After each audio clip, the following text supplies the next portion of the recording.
వెళ్ళిన వాళ్ళకి ఏం కనపడుతుందండి? మమ్మల్ని తోసేశారండి వెంకటాచలంలో అంటారు. నువ్వు ఒక్కటానివే బిడ్డవా వెంకటేశ్వరుడికి, నువ్వు ఒక్కడివే బిడ్డవా వెంకటేశ్వరుడికి. నీలాంటి వాళ్ళు కొన్ని కోట్ల మంది ఉన్నారు. ఆత్మ పరిశీలన చేసుకొని నీ భక్తి ఒక భక్త్యా?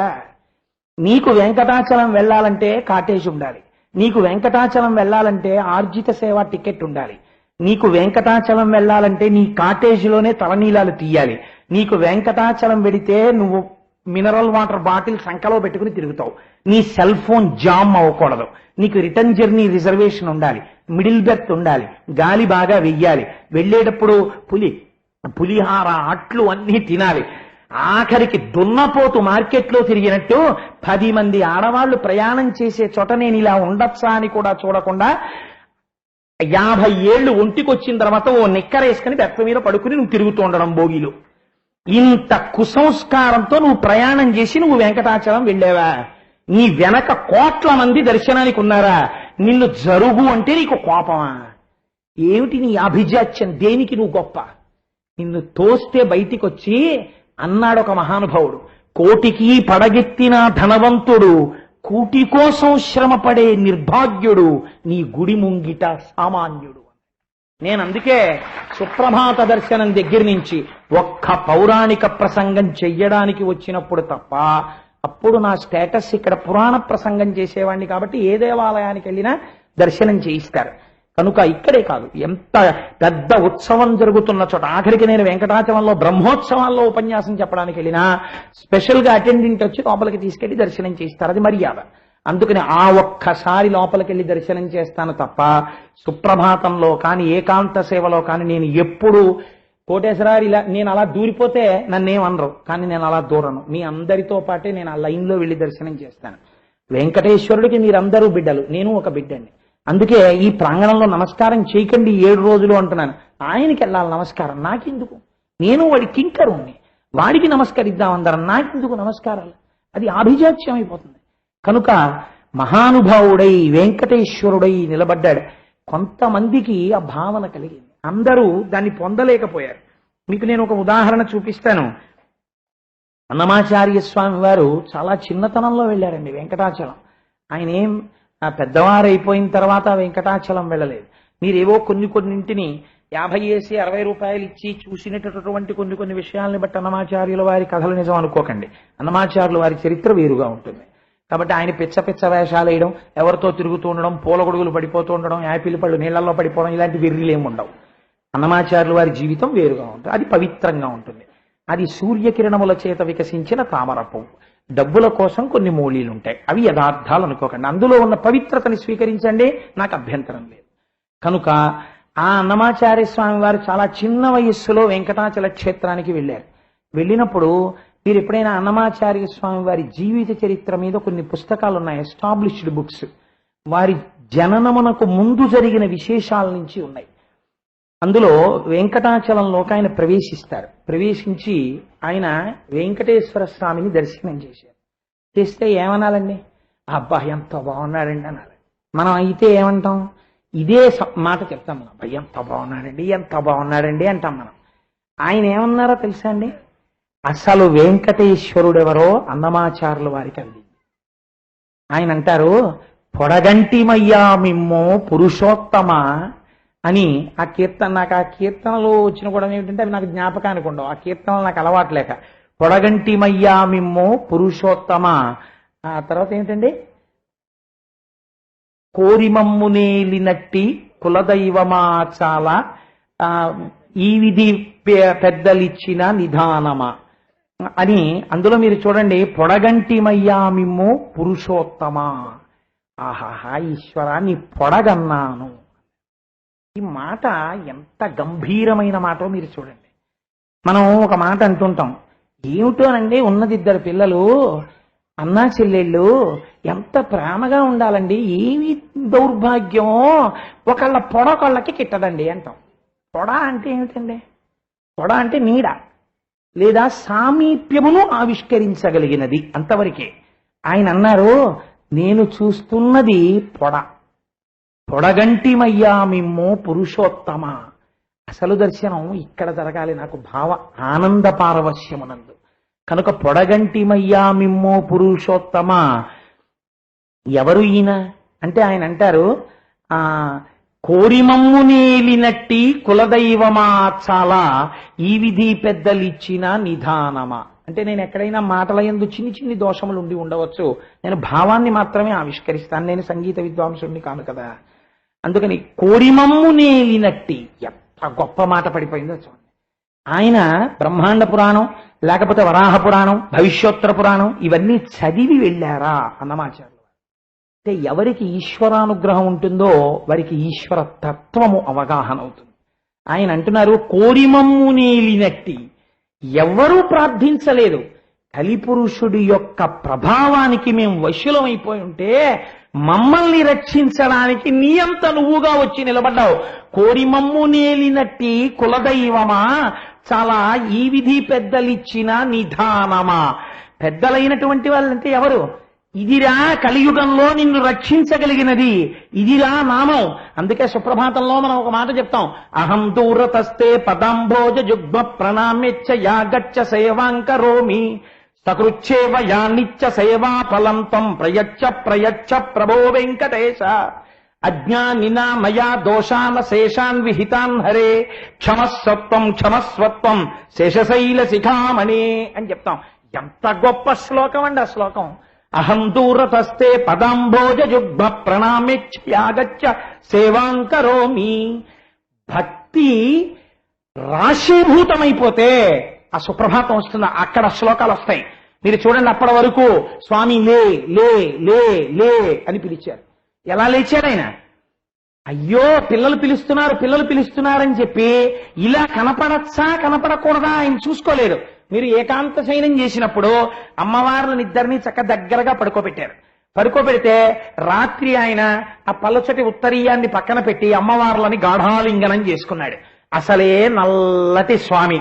భృంగావళి ఆ కనకధారా స్తోత్రంలో శంకర భగవత్పాదులు వర్ణిస్తారు, తమాల వృక్షం చీకటి చెట్టుతో పోలుస్తారు. అలా నల్లటి దేహం, ఈ నల్లటి మేఘం లాంటి శరీరం మీద అమ్మవారి యొక్క కుచములకు రాత్రి అద్దుకున్నటువంటి కస్తూరి చుక్కలు అమ్మల్ని కౌగలించుకోవడం వల్ల ఆయన ఒంటి నిండా ఎర్ర చుక్కలు పడ్డాయి. మనందరం స్వామి సుప్రభాతం లే లే లే అంటే ఆయన ఏం చేశాడు? పిల్లలు పిలుస్తున్నారని ఇలా రావచ్చా రాకూడదా అని మర్చిపోయి కమలాకు చచూచుక కుంకుమతో నియతారు నితాతుల నీలతనో కమలాయ తలోచనలో కపతే విజయీ భవ వెంకట శైలపతే. ఎర్రటి అమ్మవార్ల యొక్క కుచముల కస్తూరి చుక్కలతో ఉత్తరీయం జారిపోతుండగా వచ్చి దర్శనం ఇచ్చేసావా?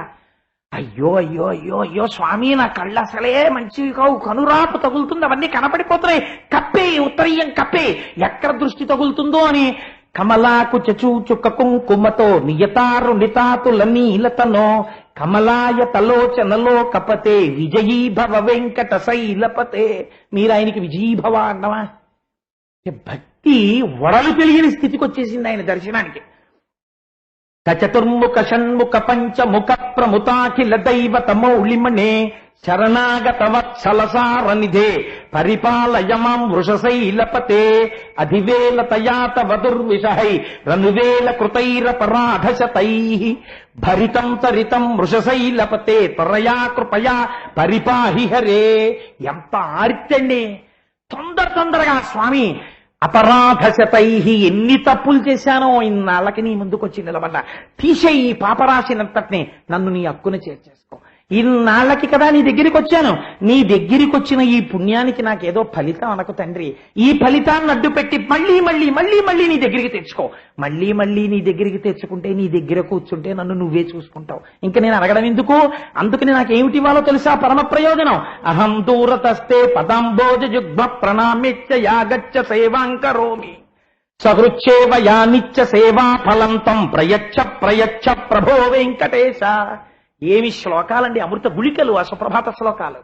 కనుక అటువంటి స్వామిని పసిగట్టాడు తత్వంలో అన్నమాచార్యుల వారు. ఇది ఆయన వైభవం అంటే వెంకటేశ్వరుడి. పొడగంటిమయా మిమ్మో పురుషోత్తమ అని మహానుభావ కోరిమమ్ము నేలినట్టి కులదైవమా చాలా ఈ విధి పెద్దలిచ్చిన నిధానమా. అంటూ ఆ కింద చరణాల్లో కామధేనువుతో పోలుస్తారు, కల్పవృక్షంతో పోలుస్తారు, చింతామణితో పోలుస్తారు. ఆఖరనంటారు ఎందుకు వీటితో పోల్చడం అంటే ఒక్కొక్క దాన్ని నెగేషన్ అంటారు ఇంగ్లీష్లో, పోల్చి కుదరదు అని తీసేస్తారు. వ్యాసుడు చేశాడు ఈ ప్రయోగం లలితా సహస్రంలో. ఒక్కొక్క దాంతో పోల్చడం. పద్మరాగ శిలాదర్శ పరిభావి కపోలభూ, అమ్మా పద్మరాగమణుల్లా నీ బుగ్గలుంటాయని నేను పోలుద్దాం అనుకున్నాను, కానీ ఎర్రగా ఉండేటటువంటి పద్మరాగమణుల మీద ఎప్పుడైనా గీతలు పడి గట్టిగా ఉండేటటువంటి అవకాశం ఉంది, కానీ ఎప్పుడూ ఎర్రగా కోమలంగా మెత్తగా ఉండేటటువంటి నీ బుగ్గలు పక్కన వచ్చి పరమశివుడు కూర్చున్నప్పుడు ఆయన యొక్క చూపులు నీ బుగ్గల మీద పడినప్పుడు రాగరంజితములయ్యేటటువంటి నీ బుగ్గలకి రాగరంజితములయ్యేటటువంటి లక్షణము లేక మనస్సు లేనటువంటి జడమైనటువంటి పద్మరాగమణులకి పోలికని వేసి నేనెక్కడ చెప్పనమ్మా, పద్మరాగమణులతో పోలిక చెప్పలేకపోతున్నానని నాకు తీశారు. అలా అన్నమాచార్యుల వారు చూడండి ఎంత గమ్మత్తుగా అంటారో, ఈ విధి పెద్దలిచ్చిన నిధానమా నువ్వు కామధేనువి. కామధేనువు దగ్గరికి వెళ్ళి సేవించాలి, సేవిస్తే ఆవిడ పాలిస్తుంది, ఆ పాలు తాగాలి, తాగితే ఆ నందినీధేనువు ఆ కామధేనువు యొక్క అనుగ్రహం చేత మీ కోరిక తీరుతుంది. కామధేనువు అన్నారు ముందు అని కాదులే, కల్పవృక్షానివి. కల్పవృక్షం అయితే ఏం తీరుస్తుంది? కామధేనువుల వెంట తిరిగి ఏదో తీసుకెళ్లి జాగ్రత్తగా కూర్చుని పొదుగు దగ్గర పాలు పితికి పాలు తాగి ఇంత అక్కర్లేదు. వెళ్ళి ఇలా నిలబడి నమస్కారం చేస్తే చాలు. సౌందర్యలహరిలో శంకరులు అంటారు, నఖైర్నాక స్త్రీణాం కరకమల సంకోచసితిభిః స్తరూణాం దివ్యానాం హసతి యువతే చండి చరణౌ ఫలాని స్వస్యేభ్యః కిసలయ కరాగ్రేణ దదత దరిద్రేభ్యో భద్రాం శ్రియమని శమాత్మాయ దదతౌ అంటారు. ఎక్కడున్నా అమ్మ మేము దరిద్రులం కాదు, మీ పాదములకు నమస్కరిస్తే నువ్వు రక్షిస్తావు అంటారు. మీరు కల్పవృక్షం దగ్గరికి వెళ్ళి ఇలా నమస్కారం చేస్తే మీ కోరిక చెప్తే ఆ కోరికని చెట్టు మన్నించాలనుకుంటే, మీ కోరిక తీర్చాలనుకుంటే ఆ చెట్టు పువ్వు పూసి కాయ కాసి పండు పండితే ఆ పండు తెచ్చుకుని మీరు తింటే మీరు ఆ పండు తిన్న తర్వాత కోరిక తీరుతుందని సంప్రదాయం. కాబట్టి నువ్వు కల్పవృక్షానివి కాదు, ఇంకా తొందరగా తీర్చేవాడివి చింతామణివి. చింతామణి అంటే మీరు ఇక్కడ చింతించగానే కోరిక తీర్చగలిగినటువంటి మణి చింతామణివి. అబ్బా అది కూడా కాదు, చింతామణైనా కూడా కొంచెం చింతించాలి. ఇక్కడ నువ్వెవరివో తెలుసా?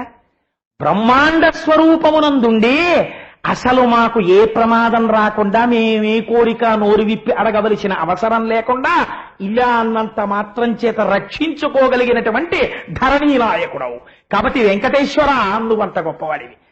అసలు ఎంత గొప్ప మాట అంటారండి ఆ 3వ చరణంలో అంటారు, ఇది దర్శనం అంటే. చెడనీక బ్రతికించే సిద్ధమంత్రమా, కరెక్టే కదండి? చెడనీక బ్రతికించే సిద్ధమంత్రమా. ఏమిటి చెడనీక బ్రతికించే సిద్ధమంత్రమా అంటే మనం చెడిపోయిన వాళ్ళం చాలా కాలం. ఏమిటి చెడిపోవడం? ఏది ఎలా మంచిగా ఉండాలో అలా మంచిగా ఉండకపోవడమే చెడిపోవడం. ఎలా చెడిపోయాం? ఏ వస్తువుని తెలుసుకోవాలో ఆ వస్తువుని విడిచిపెట్టి మిగిలిన వస్తువులన్నింటి పట్ల మమకారం పెంచుకున్నాం. అవి మనతో పాటు కాలగర్భంలో వెళ్ళిపోయేవి, అవి మన్నేం రక్షిస్తాయి కాబట్టి రక్షించలేకపోయాయి. కానీ ఇప్పుడు మమ్మల్ని రక్షించేటటువంటి స్వరూపమై నీ పేరు చెప్పగానే మమ్మల్ని చెయ్యి పట్టుకుని నీతో నడిపించగలిగిన వాడివి. కాబట్టి చెడనీక బ్రతికించే సిద్ధమంత్రమా. దీనితో పాటుగా అడలి రోగాలనిచే దివ్య ఔషధమా, రోగములను అణిచేటటువంటి ఔషధము. ఇందులో ఒక ప్రమాణం ఉందండి పెద్దల దగ్గర. కొంతమంది అన్నారు, నీలమేఘశ్యామ నీవెతండ్రి విమా కుకమలవాసిని మమ్ము కన్న తల్లి అని నీమీది వాక్యముల్ అఖిల ప్రపంచంబు నీ సహాయమే మాకు నిత్య సుఖము అని స్వామి నీపాద తులసిదలము రోగములకు ఔషధము బ్రహ్మరుద్ర వినుత భూషణ వికాస శ్రీధర్మపుర నివాస అన్నారు. స్వామి పాదముల మీదున్నటువంటి తులసిదళాన్ని రోగానికి ఔషధంగా పుచ్చుకుని రోగాలనుచుకున్న వారు ఉన్నారు. మీకు నేను ఒక ఉదాహరణ చెప్తాను. అనంతాచార్యుల వారిని వెంకటేశ్వర స్వామి వారికి పుష్ప కైంకర్యం చేస్తుండేవారు వెంకటాచలం పర్వత సానువుల మీద. ఒకసారి ఆయనని ఒక నాగుపాము కరిచింది. కరిస్తే ఆయన పుష్పమాలికను అల్లుతున్నప్పుడు ఆయనకి ఆ పుష్పహారం కడుతుండగా నోట్లోంచి నురగలొచ్చి పడిపోతుంటే వెంకటేశ్వర స్వామి వారు వైద్యుల్ని పంపించారు రక్షించమని. ఆ వైద్యులు వచ్చి నాడి చూస్తా ఉన్నారు. ఆయన అన్నారు, వద్దు, నేను నా ఊపిరున్నంత వరకు గబగబా పుష్పమాల కట్టేసి పరిగెత్తుకుంటూ వెళ్లి వెంకటేశ్వర స్వామి వారికి ఇచ్చేయాలన్నారు. అనంతాచార్యులు వారంటే సామాన్యుడు కాడండి. ఆయన పుష్పహారం కడుతుంటే ఒకసారి వెంకటేశ్వర స్వామి కబురు చేశారు. అనంతాచార్యులు ఏం తోచట్లేదో సార్ రా కాసేపు కబుర్లు ఆడుకుందామని. ఆయన అన్నారు, నీకేం పని పాడా, హాయిగా అలా నించుంటావు, పిలుస్తావు, నాకు పని ఉంది, నేను దండలు కట్టుకోవాలి. ఎవరికి దండలు అన్నారు? నీకే. ఎందుకు కట్టడం అంటే మా గురువుగారు రామానుజాచార్యులు వారు చెప్పారు నీకు కట్టమని, అందుకని కడుతుంటాను. నీకేముంది, అలా హాయిగా కూర్చుంటావు, పద్మపీఠం ఎక్కి నించుంటుంటావు, నేను రానన్నారు అని సాయంకాలం దండలట్టుకుని వెళ్ళారు. వెడితే స్వామి మూతి ముడుచుకుని ఏం అట్టుకొచ్చావన్నారు. దండలు అట్టుకొచ్చానన్నారు. మరి నేను రమ్మంటే నువ్వు రాలేదు. అవును రానన్నాను, నీకు దండలు కట్టాలి, నాకు పని ఉంది, నీకు పని లేదు రమ్మంటావు, నేను రానన్నాను. నీ దండలు నేను పుచ్చుకోనంట. మాని రామానుజాచార్యుల వారు దండలు కట్టమన్నారు, కట్టాను. నువ్వు పుచ్చుకుంటే నాకేమిటి, పుచ్చుకోపోతే నాకేమిటి, ఇదిగో తలుపుకేసి వెళ్ళిపోతున్నానని తలుపుకేసి వెళ్ళిపోయాడు. వెళ్ళిపోతారు. వెంకటేశ్వర స్వామి వారు వెంటబడ్డారు. వెంటబడి ఎలా వెళ్ళిపోతానేమిటో రా రా అని పై ఉత్తరీయం తీసి ఆయనకి కప్పారు. కప్పి తెచ్చుకున్నారు. భక్తికి లొంగిపోతాడండి పరమాత్మ. అందుకే నేను త్యాగరాజస్వామి వారి కీర్తనల మీద వ్యాఖ్యానం చేస్తూ ఒక మాట చెప్పా, అస్తమానం ఇలా ఇలా ఇలా ఇలా ఉండిపోవడం భక్తి కాదు. భక్తి యందు కించిత్ స్వాతంత్రం ఉండాలి. భర్త ఈశ్వరుడే, కానీ ఒకచో కాళ్ళు పడుతూ భార్య ఒక చిన్న పరిహాసం లేకపోతే దాంపత్యానికి అందం ఉండదు. కనుక భక్తి యందు చిన్న స్వాతంత్రం ఉండాలి. ఆ చిన్న స్వాతంత్రం ఉండడమే భక్తికి పరాకాష్ఠ, దానికే పూర్ణత్వం యథార్థానికి. కనుక మీరు చూడండి, నాగుపాంకరిచి నురగలు కక్కుతున్నాయని రాలేదు. రాకపోతే అప్పుడు వెంకటేశ్వర స్వామి వారి దగ్గరికి నురగలు కక్కుతూ ప్రాణోత్క్రమణం అవుతుండగా దండ పట్టుకుని వెళ్ళారు. వెడితే వెంకటేశ్వరుడు వెంటనే ఆ ప్రాణాలు నిలబడేటట్టుగా చేశారు. ఆయనకి పెద్ద విశేషం ఏమిటండి, అది చేసి అడిగారు, ఏ అనంతాచార్యులు, నాగుపాం కరిచింది కదా నిన్ను, వైద్యుల్ని పంపించాను కదా నిన్ను రక్షించమని, మందు పుచ్చుకుంటే కొండలు పడిపోతాయా అన్నారు. ఆయన అన్నారు, ఏమిటో నువ్వు ఇలా చెప్తావు, కానీ సంసార సర్పదష్టానాం జంతునాం వివేకినాం చంద్రశేఖర పాదాబ్జ స్మరణం పరమం పరమౌషధం రుద్రం పశుపతిం స్థానం నీలకంఠ ఉమాపతిం నమామి శిరసా దైవం కిన్నో మృత్యు కరిష్యతి అంటాడు మార్కండేయ మహర్షి చంద్రశేఖర స్థవంలో. అలా నన్ను ఎన్ని కోట్ల జన్మల్లో సంసారం అనే సర్పం కరిచిందో, ఎన్ని మాటలు చచ్చిపోయాను. ఈ ఒక్క జన్మలో ఆఖరి ఊపిరి వరకు నీ సేవ చేద్దాం అనుకున్నా, మళ్ళీ మభ్య పెడదాం అనుకున్నావా వైద్యుల్ని పంపించి, అందుకనే పావు రూపంలో వచ్చి మృత్యువు తెలిసిందని సంతోషంగా నీకు పులహారం కట్టానన్నారు. ఎంత భక్తుడవయ్యా అని పొంగిపోయారు మహానుభావుడు. ఆయన కొట్టిన గుణపం దెబ్బే ఇప్పటికీ ఇక్కడ ఆయన పెట్టుకునే కస్తూరి లేదా కర్పూరపు లేదా గంధపు మత్స. అనంతాచార్యుల వారంత భక్తుడు కనుక చనిపోకుండా రోగములడచి రక్షించే దివ్యౌషధమా. మీరొక్కటి చెప్పండి. ఇప్పుడు నేను మిమ్మల్ని అడుగుతాను, ఏ తల్లి ఏ పూరి గుడిసెలో ఉండగా ఏ పిల్లవాడికి 104 జ్వరం వస్తే ఇంట్లో 5 రూపాయల డబ్బు లేకపోతే డాక్టర్ గారి దగ్గరికి తీసుకెళ్ళడం కూడా కుదరకపోతే బయట 42 డిగ్రీల రోహిణీ కార్తీ ఎండ కాలిపోతుంటే విసినికర్ర విసురుతూ ఏడుస్తూ కూర్చుని కాచుకున్న గంజి తాగకుండా పిల్లవాడికి రొట్టె ముక్క కొనడానికి డబ్బు లేకపోతే, ఏడుకొండలవాడా వెంకటరమణ నా బిడ్డని రక్షించవయ్యా, నేను వచ్చి నా తలనీలాలు ఇచ్చేస్తానని ఒక అమాయకపు స్త్రీ మొక్కుకుంటే ఆవిడ పరివేదన విని నా స్వామి బిడ్డల్ని ఎంతమందికి కాపాడాడు. అటువంటి వాళ్ళందరూ ట్రంకు పెట్లు పట్టుకుని ఇవాళ వెంకటాచల క్షేత్రంలో కాటేజీలు లేకుండా రోడ్ల మీద ఉన్నారు. వైకుంఠం క్యూ కాంప్లెక్స్ లో 92 గంటలు ఉంటున్నారు. 4 మాటలు టీ తాగడానికి డబ్బులు లేకపోతే ఫ్రీగా ఇచ్చిన పులిహార ప్యాకెట్ తిని మంచినీళ్లు తాగి వైకుంఠంలో ఉంటున్నారు. ట్రంకు పెట్టే తల మీద పెట్టుకుని సంకలో పిల్లాన్ని పెట్టుకుని గోవిందా గోవిందా అని దర్శనం చేసి ఇచ్చిన ఒక్క ఫ్రీ లడ్డూని ఇంటికి తీసుకొచ్చి పూజ చేసి 10 మందికి పంచి తింటున్నారు. వాళ్ళది భక్త. ఇన్ని సౌకర్యాలతో వెళ్ళి ఇలా అన్నందుకు కోపగించుకున్న నీది భక్త, నీది అభిజాత్యం, నీది భక్తి కాదు. రికమెండేషన్ లెటర్లతో సేవా టికెట్లు పుచ్చుకునేవాడు, ఎవరిదో వాళ్ళ దగ్గర వీళ్ళ దగ్గర రికమెండేషన్లు పుచ్చుకుని కాటేజెస్ కి నిలబడేటటువంటి వాడు, ఎవడి చేతిలోనో 100 రూపాయలు పెట్టి దొంగ దర్శనానికి వెళ్ళేవాడు, వాడిని ఆయన చూడలేదు అనుకుంటున్నాడేమో, చూస్తూనే ఉన్నాడు, దానికి తగిన ఫలితాలు ఇస్తాడు. ఎవడి రికమెండేషన్ కావాలో అన్నమాచార్యులు వారు చెప్తున్నారు, చడనీక బ్రతికించే సిద్ధమంత్రమా, ఓరి రోగాలనచి రక్షించే దివ్యౌషధమా. మహానుభావ ఏమిటండి తర్వాత, వడిబాయక తిరిగే ప్రాణబంధుడా. ఎంత మాట అండే నిజంగా, వడిబాయక తిరిగే ప్రాణబంధుడా. ఈ ఊపిరి కొంచెం స్పీడ్ అందుకుందనుకోండి, ఆయాసం వచ్చేసిందంటే అంబులెన్స్ పిలవండి అంటారు. ఈ ఊపిరి గట్టిగా రావట్లేదు అనుకోండి, దిగ ఊపిరి వచ్చేసిందంటే అంబులెన్స్ పిలవండి అంటారు. ఎప్పుడూ ఒకేలా ఊపిరి లోపలికెళ్ళి బయటికి వచ్చేటట్టుగా, ఎప్పుడూ 120/80 బీపీ ఉండేటట్టుగా ఒకే వేగంతో లోపలికి వెళ్లి బయటికి వచ్చేటటువంటి ఊపిరి రూపంలో నా శరీరమును నియంత్రణము చేసి లోపలికి వెళ్లిన ఊపిరి ప్రాణ అపాన వ్యాన ఉదాన సమాన నాగ కూర్మ కృకర ధనంజయ దేవదత్తములై 10 ఊపిరిలై 10 వాయువులై 10 వ్యాపారములను చక్కబెట్టి శివమై శరీరమును నిర్వహిస్తున్న మంగళప్రదమైనటువంటి వాడిగా నన్ను నిలబెట్టి నాకు 10 మంది నమస్కారములు చేసేటట్టుగా చేసిన స్వామివి నువ్వు. వడిపాయక తిరిగే ప్రాణబంధుడా, నువ్వే నా ఊపిరిని ప్రాణాన్ని తిప్పకపోతే నా బతుకెక్కడుంది? ఆ ప్రాణబంధుడెవరో అది నువ్వు, ఆ ఊపిరి వేగానివి. ఏమి స్తోత్రం చేశాడండి అన్నమాచార్యుల వారు. కాబట్టి పొడగంటిమయ్యా మిమ్మో పురుషోత్తమ, పురాణాంతర్గతమైన సమస్త రహస్యాన్ని తీసుకొచ్చి అలాంటి వాణ్ణి నేను చూస్తున్నాను. అది వెంకటేశ్వరుడు. అటువంటి వెంకటేశ్వరుడికి సుప్రభాతం జరుగుతుంటే చదివి వాడి కోసం పరుగు పరుగునొచ్చి ఇక్కడ నిలబడి వాడికి ఆ మహానుభావుడికి అక్కడ అన్నకూటోత్సవం జరిగితే ఆ ప్రసాదాన్ని కళ్ళకద్దుకుని నోట్లో వేసుకుని ఆ శ్రీనివాస గజ్జె తరుగుతుంటే, సంవత్సరోత్సవ మాసోత్సవ పక్షోత్సవ నా ఉత్సవాలన్నీ తరుగుతుంటే అవన్నీ వింటూ ఎన్ని రాగాలలో ఆయన్ని సేవిస్తారో వింటుంటే వడలు పులకరించిపోతే ఆ పులకరింతలతో కూడిన దేహంతో గోవిందా గోవిందా అనుకుంటూ, ఇన్నాళ్ళకి కదా తండ్రి ఎంత కారుణ్యమూర్తివి, వెంకటాచలం వచ్చి సుప్రభాతం నుంచి అన్ని సేవలకి మేము కూర్చోలేకపోతున్నామని మా కోసం నువ్వు వచ్చి ఇన్ని అందుకుంటున్నావా, మాకు ప్రసాదం పెట్టావా అని పుచ్చుకుని వెళ్ళిన నాడు మనం ధన్యాత్ములం. రేపటి రోజు కూడా మనందరం ఈ వెనక రోజులలో గడిపినట్టే గడుపుదాం.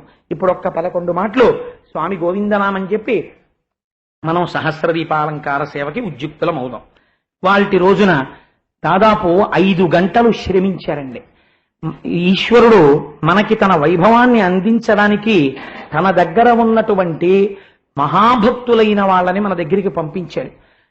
ఇవాల్టి రోజు నేను చెప్పను, సీక్రెట్. 1 గంట, 1 గంట స్వామివారు బయటికి వస్తారు, మీరు చూద్దురు గాని ఎలా ఉంటారో ఒళ్ళు పులకరించిపోతుంది, అలా వస్తారు. 5 గంటలు కష్టపడి వాళ్ళు తయారు చేశారు స్వామిని అలా అలంకారం. వారికి మనందరం సభాముఖంగా మన కృతజ్ఞతలను ఆవిష్కరిద్దాం. ఇప్పుడు 11 మాటలు చక్కగా గొంతెత్తి గట్టిగా గోవిందనామని చెప్తాం. స్వామి పరవశించిపోవాలి, ఏమి కాకినాడ భక్తులు రా అని. శ్రీ శ్రీనివాస భక్తవత్సల నిత్య నిర్మల పురాణ పురుష గోవిందా హరి నందనందన పశుపాలక కృష్ణ దుష్ట సంహార శిష్ట పరిపాలక వజ్రమకుటధర గోపీజనలోల దశరథనందన పక్షివాహన మత్స్యకూర్మ వరాహ నరసింహ బలరామానుజ వేణుగాన ప్రియ సీతానాయక పద్మనాభహరి శ్రీ వెంకటేశ శేషాద్రి నిలయ గోవిందా హరి. అమ్మా, ఏకాంత శయనం అయినప్పుడు మాత్రం అందరూ చాలా క్రమశిక్షణ పాటించండి. ఇవాళ కూడా ముత్యాలహారతి అవి జరుగుతాయి, మీరు చూద్దరు కానీ చక్కగా. ఇవన్నీ మనం అనుభవించడం కోసమే కదమ్మా మనం ఇవి పెట్టుకున్నది. మనం పెట్టుకుని మనమే విస్తరేసుకుని మనమే అంతా పరిశేచనం చేసి అందులో ఉమ్మేసేసి అవతలకి తోసేస్తే ఇంకెందుకు? చేసుకున్నటువంటి పరిశ్రమని మనం అనుభవిస్తాం. మంగళాశాసన పరై పదాచార్య పురోగమై సర్వైశ్చ పూర్వైరాచార్యై సత్కృతాయాస్తు మంగళం. మంగళం కోసలేంద్రాయ మహనీయ గుణాత్మనే చక్రవర్తి తనూజాయ సర్వభౌమాయ మంగళం. ఉమాకాంతాయ కాంతాయ కామితార్థప్రదాయినే శ్రీగిరీశాయ దేవాయ మలినాథాయ మంగళం. కరచరణకృతం వా కర్మ భక్తాజం వా శ్రవణనైనజం వా మానసం వాపరాధం విహితం వా సర్వమేత్తక్షమస్వ. శివ శివ కరుణాబ్ధే శ్రీ మహాదేవ శంభో. సర్వం శ్రీ ఉమామహేశ్వర పరబ్రహ్మార్పణమస్తు. స్వస్తి.